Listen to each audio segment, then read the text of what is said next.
ശ്രീ യുവരാജ് ഗോകുൽ ഈ പറഞ്ഞതുപോലെ ജവാദ് പറഞ്ഞതുപോലെ കോൺഗ്രസ് ഈ രാഷ്ട്രീയ നിലപാടിൽ നിന്ന് വ്യതിചലിച്ചു എന്ന കാര്യം അതിനോട് താങ്കൾ യോജിക്കുന്നുണ്ടോ അതോ അവിടെ ഒരു അബദ്ധം പറ്റിയതാണോ?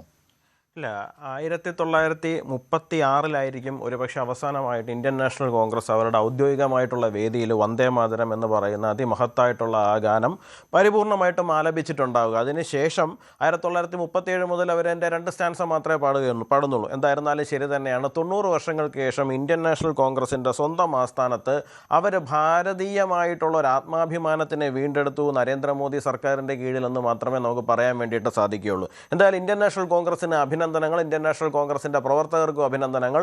9 പതിറ്റാണ്ടിന് ശേഷം ആദ്യമായിട്ട് നിങ്ങൾക്ക് മുസ്ലിം ലീഗിനെ ഭയമില്ലാതെ വന്ദേ മാതരം പരിപൂർണമായിട്ട് AICC ആസ്ഥാനത്ത് പാടാൻ വേണ്ടിയിട്ട് സാധിച്ചിരിക്കുകയാണ്. പിന്നെ ശ്രീ ജവാദ് ഇവിടെ പറഞ്ഞ സ്ഥലത്ത് നിന്ന് മറുപടി പറഞ്ഞു തുടങ്ങുന്നത് ബോധപൂർവം തന്നെയാണ് എന്നാണ് അല്ലേ?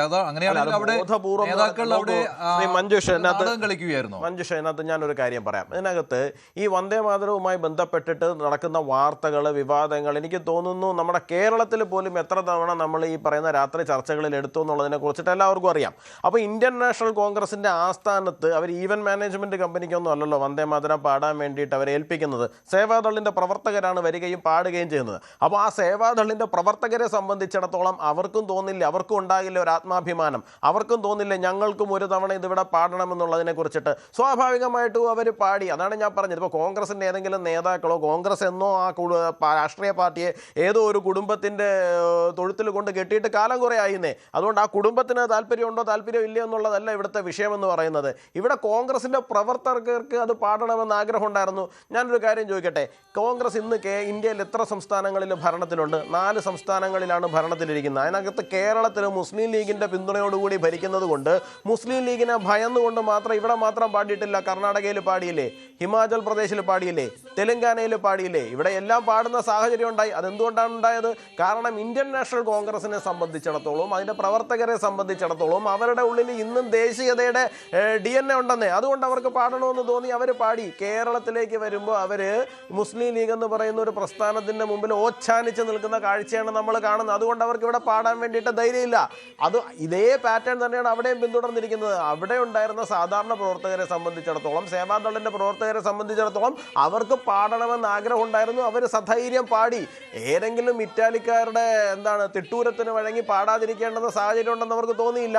നോക്കൂ, അവിടെ സോണിയാഗാന്ധി എത്ര വലിയ റിബല്യൻ ഉണ്ടാക്കാൻ നോക്കി. അവർ അങ്ങോട്ട് നടക്കുന്നു, ഇങ്ങോട്ട് നടക്കുന്നു, നിർത്താൻ പറയുന്നു ഇല്ലേ? അവർ പലതും ശ്രമിക്കുന്നുണ്ട് അവിടെ. എന്നിട്ട് അവരെ നിർത്തിയോ? അവർ നിർത്തിയില്ല. അവർ സധൈര്യം പാടി. അതുകൊണ്ട് തന്നെ ഞാൻ പറയുന്നു, മുഴുവൻ കോൺഗ്രസിൻ്റെ പ്രവർത്തകർക്കും ഞാൻ ഈ ഘട്ടത്തിൽ അഭിനന്ദനങ്ങൾ അറിയിക്കുകയാണ്. കാരണം 9 പതിറ്റാണ്ടിന് ശേഷം നിങ്ങൾ പാടാൻ തയ്യാറായി, അല്ലെങ്കിൽ നിങ്ങൾക്ക് പാടാൻ ഒരു അവസരം കിട്ടാൻ വേണ്ടിയിട്ട് നരേന്ദ്രമോദിജിയുടെ നേതൃത്വത്തിലൊരു സർക്കാർ അധികാരത്തിൽ വരേണ്ടി വന്നു എന്നുള്ളതാണ്. അവിടെ ജവാദ് പറഞ്ഞ കാര്യം BJPയുടെ അജണ്ടയിൽ കോൺഗ്രസ് കൊത്തി എന്നുള്ളതാണ് കേട്ടോ. കാരണം ഇത് വന്ദേ മാതരം 1937 മുതൽ തന്നെ 2 ചരണം മതി എന്നുള്ള കാര്യം തീരുമാനിച്ചതാണ്. 1950 കോൺസ്റ്റിറ്റ്യൂവന്റ് അസംബ്ലി അങ്ങനെ ഒരു തീരുമാനം ഔദ്യോഗികമായിട്ട് എടുക്കുകയും ചെയ്തു. അതിനുശേഷം ഇപ്പോൾ BJP അത് വന്ദേ മാതരം മുഴുവനായിട്ട് ആലപിക്കണം എന്നുള്ള തീരുമാനത്തിലേക്ക് വരികയും ദേശീയഗാനത്തിന് തുല്യമായ പദവി നൽകിക്കൊണ്ട് നിയമനിർമ്മാണം കൊണ്ടുവരികയും ചെയ്തു.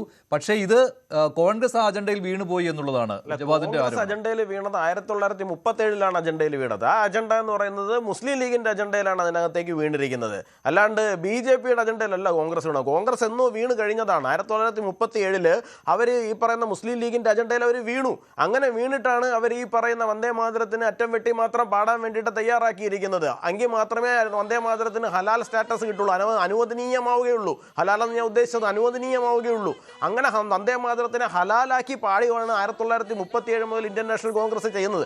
1937 അവർ ഈ പറയുന്ന ആരുടെയെങ്കിലും അജണ്ടയിലേക്ക് വീണു പോകുന്ന സാഹചര്യം ഈ രാജ്യത്തുണ്ടാകുന്നത്. പിന്നെ ശ്രീ ജവാദ് പറഞ്ഞൊരു ഹിന്ദു ദേവതകളെ മാത്രമാണ്.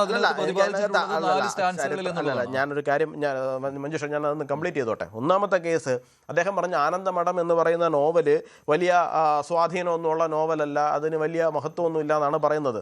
നോക്കൂ, ഈ രാജ്യത്ത് ബ്രിട്ടീഷുകാർക്കെതിരായിട്ടുള്ള ഏറ്റവും വലിയ റിബല്യൻ എന്ന് പറയുന്ന ഏറ്റവും വലിയ ആദ്യത്തെ റിബല്യൻ എന്ന് പറയുന്ന 1857 ഒന്നാം സ്വാതന്ത്ര്യ സമരം ആണെങ്കിൽ ഉണ്ടെങ്കിലും അതിനു മുമ്പ് 1770-കളിൽ തന്നെ സന്യാസിയുടെ ലഹള ഈ രാജ്യത്ത് സംഭവിച്ചിട്ടുണ്ട്. ആ സന്യാസി ലഹളയെ കുറിച്ചിട്ട് ആനന്ദമഠം മാത്രമല്ല പറയുന്നത്, ഒരുപാട് ലിറ്ററേച്ചർ, എണ്ണമറ്റ ലിറ്ററേച്ചറുകൾ സന്യാസി റിബല്യനെ കുറിച്ചിട്ട് പറയുന്നുണ്ട്. അപ്പോൾ ഇപ്പോൾ ഇവർക്ക് ഇതിനോടെല്ലാത്തിനോട് പുച്ഛമാണ്. ഈ രാജ്യം ഏതൊക്കെ പ്രതീകങ്ങളിലൂടെ കടന്നു വന്നിട്ടുണ്ടോ ആ പ്രതീകങ്ങളോടൊക്കെയും തന്നെ അവർക്ക് ഇന്ന് പുച്ഛമാണ്, ആ പ്രതീകങ്ങളോടൊക്കെയും തന്നെ അവർക്ക് ഇന്ന് പരിഹാസമാണ്. അത് അവിടെ നിന്നോട്ടെ, അത് നമ്മൾ അതിലേക്ക് പോയിട്ട് കാര്യമില്ല. കാരണം വെച്ചാൽ അവരുടെ DNA അത് അങ്ങനെയാണ് കിടക്കുന്നത്. അതിനെ നമുക്കിനി പരിഹരിക്കാനോ മറ്റെന്തെങ്കിലും ചെയ്യുവാനോ വേണ്ടിയിട്ട് സാധിക്കുന്നതല്ല. പക്ഷേ അങ്ങനെയൊരു കാര്യം പറഞ്ഞോട്ടെ, ഈ ആനന്ദമഠം എഴുതപ്പെടുന്നത് 1882-ലാണ്. പക്ഷെ വന്ദേ മാതരത്തിന് അതിനു മുമ്പുള്ള ചരിത്രമുണ്ട്. നവംബർ 7, 1875-ലാണ് ബങ്കിം ചന്ദ്ര ചാറ്റർജി വന്ദേ മാതരം ആദ്യമായിട്ട് എഴുതുന്നത്. ആ വന്ദേ മാതരത്തിനെ പിന്നീട് ആനന്ദമഠത്തിൽ എന്ന് പറയുന്ന നോവലിലേക്ക് ഉൾക്കൊള്ളിക്കുന്നു എന്ന് മാത്രമേ ഉള്ളൂ. ആനന്ദമഠത്തിലേക്ക് മാത്രമായിട്ട് വന്ദേ മാതരത്തിനെ ചുരുക്കുവാൻ വേണ്ടിയിട്ട് ശ്രമിക്കണ്ട. വന്ദേ മാതരത്തിന് എപ്പോഴാണ് നമ്മുടെ നാട്ടിൽ 1896 രവീന്ദ്രനാഥ ടാഗോർ ആദ്യമായിട്ട് വന്ദേ മാതരത്തിനെ കോൺഗ്രസിന്റെ വേദിയിലേക്ക് കൊണ്ടുവരികയാണ്. അവിടെ നിന്ന് ഇങ്ങോട്ട് 1905 ബ്രിട്ടീഷുകാർ ഇന്ത്യ രണ്ടായിട്ട് വിഭജിക്കുവാൻ നോക്കുന്ന ആ സമയം മുതൽ വന്ദേ മാതരം എന്ന് പറയുന്നത് ഒരു വാർ ക്രൈ ആണ്. ഭാരതീയരെ സംബന്ധിച്ചിടത്തോളം വന്ദേ മാതരം എന്ന് പറയുന്നത് ഒരു വാർ ക്രൈ തന്നെയാണ്. വന്ദേ മാതരം പാടിയതിൻ്റെ പേരിൽ മാത്രം 5 രൂപ ഫൈൻ, അന്നത്തെ 5 രൂപ എന്ന് പറഞ്ഞാൽ അത്രയും വലിയ തുകയാണ്, 5 രൂപ ഫൈൻ അടിച്ചു കൊടുത്തിരുന്നു ബ്രിട്ടീഷുകാരുടെ കാലഘട്ടത്തിൽ. അതുകൊണ്ട് വന്ദേ മാതരം കണ്ടാൽ ഹാലിളകുന്ന ബ്രിട്ടീഷുകാരും ഉണ്ടായിരുന്നു അന്ന്. അതേപോലെ തന്നെ വന്ദേ മാതരം കണ്ടാൽ ഹാലിളകുന്ന മറ്റൊരു കൂട്ടരും ഉണ്ടായിരുന്നു. ആ കൂട്ടരെന്ന് പറയുന്നത് മുസ്ലിം ലീഗുകാരായിരുന്നു. ആ മുസ്ലിം ലീഗിന്റെ പ്രേതം കൂടി ഒരു മുസ്ലിം ലീഗ് ഇന്നും നമ്മുടെ നാട്ടിൽ അവശേഷിക്കുന്നുണ്ട്. അതുകൊണ്ടാണ് ഈ നാട്ടിൽ ഇന്ന് ഇത്രയും പ്രശ്നങ്ങളൊക്കെ ഉണ്ടാകുന്നത്. നോക്കൂ, അങ്ങ് ഇവിടെ പറഞ്ഞു, അതുപോലെ തന്നെ നമ്മുടെ സാക്കിർ അദ്ദേഹം പറയുന്ന ഒരു കാര്യം ഉണ്ടായിരുന്നു. എന്താണ്? മാതൃഭൂമിയെ ദേവതയായി കണ്ട് ആദരിക്കുന്നു, അത് പ്രശ്നമാണ് എന്നാണ് പറയുന്നത്. നോക്കൂ, ആർക്കാണ് ഇതിനുകൊണ്ട് പ്രശ്നമുണ്ടാകുന്നത്? എനിക്ക് മനസ്സിലാകുന്നില്ല. ഈ മാതൃഭൂമിയെ ദേവതയായി കണ്ട് നോക്കൂ, അതിൻ്റെ കോണ്ടെക്സ്റ്റ് എന്താണ്? നമ്മൾ ആ കോണ്ടെക്സ്റ്റ് മനസ്സിലാക്കണ്ടേ.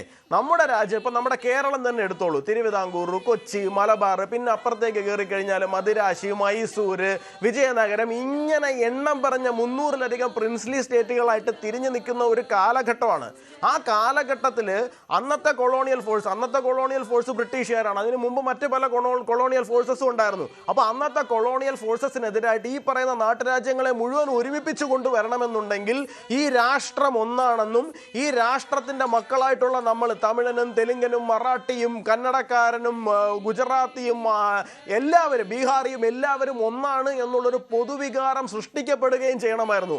അങ്ങനൊരു പൊതുവികാരം സൃഷ്ടിക്കപ്പെടുവാൻ വേണ്ടിയിട്ട് തീർച്ചയായിട്ടും ഈ രാഷ്ട്രത്തിനെ അമ്മയായിട്ടും ഈ രാഷ്ട്രത്തിന്റെ മക്കളായ നമ്മളെല്ലാവരും ആ അമ്മയുടെ മക്കളാണെന്നും കണ്ട് ആരാധിക്കുന്ന, അല്ലെങ്കിൽ ആ തരത്തിലുള്ളൊരു വൈകാരികത പൊതുജനങ്ങളുടെ ഇടയിൽ അല്ലെങ്കിൽ ഈ രാഷ്ട്രത്തിലെ ഓരോരുത്തരുടെ ഉള്ളിലും സൃഷ്ടിച്ചെടുക്കുക എന്ന് പറയുന്നത് അനിവാര്യതയായിരുന്നു. അങ്ങനെ അനിവാര്യമായ ആ സാഹചര്യത്തിൽ ആ ഒരു പ്രതീതി അല്ലെങ്കിൽ ആ ഒരു നറേറ്റീവ് കൃത്യമായിട്ട് ഉണ്ടാകാൻ വേണ്ടിയിട്ടുള്ള ഒരുപാട് സംഗതികൾ ഈ രാജ്യത്തുണ്ടായിട്ടുണ്ട്. ആ സംഗതികളിൽ ഏറ്റവും പ്രധാനപ്പെട്ട, ഏറ്റവും ടോപ്പിൽ നിൽക്കുന്ന ഒന്നാണ് വന്ദേ മാതരം എന്ന് പറയുന്നത്. നോക്കൂ, ഇവിടെ ഭാരതത്തിനെ ദേവിയായി കണ്ട് ആരാധിക്കുന്നു എന്നുള്ളത് മാത്രമല്ല, അവിടുത്തെ ഒരു പ്രധാനപ്പെട്ട ക്രക്സ് എന്ന് പറയുന്നത്, അല്ലെങ്കിൽ അതിൻ്റെ ഇമോഷൻ എന്ന് പറയുന്നത് ഭാരതത്തിനെ ദേവിയായി കണ്ട് ആരാധിക്കുന്നു എന്നുള്ളത് മാത്രമല്ല, സാമാന്യ ജനങ്ങളെ ഓരോരുത്തരെയും പ്രചോദിപ്പിക്കുക കൂടിയാണ്. എങ്ങനെ പ്രചോദിപ്പിക്കുന്നു? ഈ രാഷ്ട്രം എന്ന് പറയുന്നത് സാക്ഷാൽ ദുർഗയാണ്. ആ ദുർഗ എന്ന് പറയുന്നത് 1000 കൈകൾ അല്ലെങ്കിൽ കോടിക്കണക്കിന് കൈകളിൽ ആയുധങ്ങളും ഏന്തി നിൽക്കുകയാണ്. ഏതാണ് ഈ കോടിക്കണക്കിന് കൈകൾ? നമുക്കറിയാവുന്ന ദുർഗാദേവിക്ക് കോടിക്കണക്കിന് കൈയൊന്നുമില്ല. ആ കോടിക്കണക്കിന് കൈകളെന്ന് പറഞ്ഞിരിക്കുന്നത് ഓരോ വ്യക്തിയുമാണ്, ഈ രാഷ്ട്രത്തിന്റെ ഓരോ പൗരനെയുമാണ് എന്തെന്ന് പറഞ്ഞത്, ഈ കോടിക്കണക്കിന് കൈകളെന്ന് പറയുന്നത്. ആ കോടിക്കണക്കിന് കൈകൾ ഉള്ളപ്പോൾ ഹേ മാതേ നീ എങ്ങനെ അബലയാകും, നീ ബലശാലിയാണ് എന്നാണ് വന്ദേ മാതരം പറഞ്ഞു വെച്ചിരിക്കുന്നത്. ഇതിനകത്ത് പ്രശ്നം ഉണ്ടാകുന്നത് ആർക്കാണ്? ഈ വരികളിൽ പ്രശ്നം ഉണ്ടാകുന്ന ആർക്കാണ്? ഈ വരികളിൽ പ്രശ്നം ഉണ്ടായതാണ് ബ്രിട്ടീഷുകാർ. കാരണം അവർക്ക് മനസ്സിലായി. കാരണം എന്താണ്? ഇത് ഈ രീതിയിൽ ഈ ഇമോഷൻ താഴേക്ക് പോയി കഴിയുമ്പോൾ അമ്മയായിട്ടുള്ള ഭാരതത്തിന് വേണ്ടിയിട്ട്, ദുർഗയായിട്ടുള്ള ഭാരതത്തിന് വേണ്ടിയിട്ട്, ആ ദുർഗയുടെ കോടിക്കണക്കിന് കൈകളിലെ ആയുധങ്ങളായിട്ട് മാറാൻ വേണ്ടിയിട്ട്, തീപ്പന്തങ്ങളായിട്ട് മാറാൻ വേണ്ടിയിട്ട് ഓരോ ഭാരതീയനും തയ്യാറാകും എന്ന് പറയുന്ന ആ ഇമോഷൻ വർക്കൗട്ട് ആകുമെന്ന് ബ്രിട്ടീഷുകാർക്ക് മനസ്സിലായത് കൊണ്ടാണ് അവർ വന്ദേ മാതരത്തിന് 5 രൂപ ഫൈൻ അടിക്കാൻ വേണ്ടിയിട്ട് തുടങ്ങിയത്. നോക്കൂ, ഇന്ത്യൻ നാഷണൽ കോൺഗ്രസ് എവിടെയാണ് നിങ്ങളുടെ അജണ്ടയിലേക്ക് വീണത്, അല്ലെങ്കിൽ മുസ്ലിം ലീഗിന്റെ അജണ്ടയിലേക്ക് വീണത്? കാരണം മുസ്ലിം ലീഗിനെ സംബന്ധിച്ചിടത്തോളം അവർ ദുരാഷ്ട്രവാദം ഉന്നയിക്കുകയായിരുന്നു. ഞങ്ങൾക്ക് ഈ രാജ്യത്ത് താമസിക്കാൻ കഴിയില്ല, അതുകൊണ്ട് ഈ രാജ്യത്തിന് ദേവതയായിട്ടൊക്കെ ആരാധിക്കുകയാണ്, ഞങ്ങൾക്ക് ഇവിടെ താമസിക്കാൻ കഴിയില്ല എന്ന് പറഞ്ഞു. അപ്പോൾ അന്നത്തെ സാഹചര്യത്തിൽ ഗാന്ധിജി ആയിരുന്നാലും ശരി, നെഹ്റു ആയിരുന്നാലും ശരി, പട്ടേൽ ആയിരുന്നാലും ശരി തന്നെയാണ് മുഴുവൻ ആൾക്കാരും എന്താണ് ഒരു വിഭജനത്തിനെ എങ്ങനെയെങ്കിലും ഒഴിവാക്കാൻ വേണ്ടിയിട്ടുള്ള പരിശ്രമത്തിലാണ്. അപ്പോൾ ആ വിഭജനത്തിനെ ഒഴിവാക്കാൻ വേണ്ടിയിട്ട് എന്ത് ചെയ്തു? ശരി, നിങ്ങൾ പറയുന്ന പോലെയൊക്കെ ഞങ്ങൾ കുറേയൊക്കെ അനുസരിക്കാൻ തയ്യാറാണ് എന്നുള്ള തലത്തിലേക്ക് അവർ താഴേക്ക് ഇറങ്ങി വരാൻ ശ്രമിച്ചു. അങ്ങനെ ഇറങ്ങി വരാൻ ശ്രമിച്ചിട്ട് എന്ത് സംഭവിച്ചു? ഞങ്ങൾക്ക് ഈ രാജ്യത്ത് ജീവിക്കാൻ പറ്റില്ല എന്ന് പറഞ്ഞുകൊണ്ട് 95% മുസ്ലിം സമുദായത്തിലെ ആൾക്കാരും അന്ന് എന്ത് ചെയ്തു? പാകിസ്ഥാൻ എന്ന് പറഞ്ഞാൽ ഞങ്ങൾക്കൊരു രാജ്യം വേണം എന്ന് പറഞ്ഞ് വോട്ട് ചെയ്തു. അവർ രാജ്യവും മേടിച്ചിട്ട് പോയി കഴിഞ്ഞതിന് ശേഷം വീണ്ടും ഇവിടെയുള്ളവരെ ഇത് ബാക്കി പാടാ സമ്മതിക്കില്ല എന്ന് പറയുന്നത് എന്തിന്റെ അടിസ്ഥാനത്തിലാണ്? എനിക്ക് മനസ്സിലായി. ഇതാണോ മതേതരത്വം? സി കെ ഷാക്കിർ, ഇവിടെ ഈ കോൺഗ്രസ് ഭരിക്കുന്ന സംസ്ഥാനങ്ങളിൽ കേരളം ഒഴികെ മറ്റെല്ലായിടത്തും വന്ദേമാതരം പൂർണ്ണമായിട്ട് ഇന്ന് ആലപിക്കുകയുണ്ടായി. പക്ഷേ ലീഗിന്റെ തടവറയിലാണ് കേരളത്തിൽ കോൺഗ്രസ്. അത് രാഷ്ട്രീയമായ ഒരു ആരോപണമായിട്ട് BJP ഉന്നയിക്കുന്നുണ്ട്. അതാണ് ഇവിടെ ശ്രീ യുവരാജ് പറഞ്ഞതും. നിങ്ങൾ മറുപടി പറയേണ്ടത് അതിനാണ്.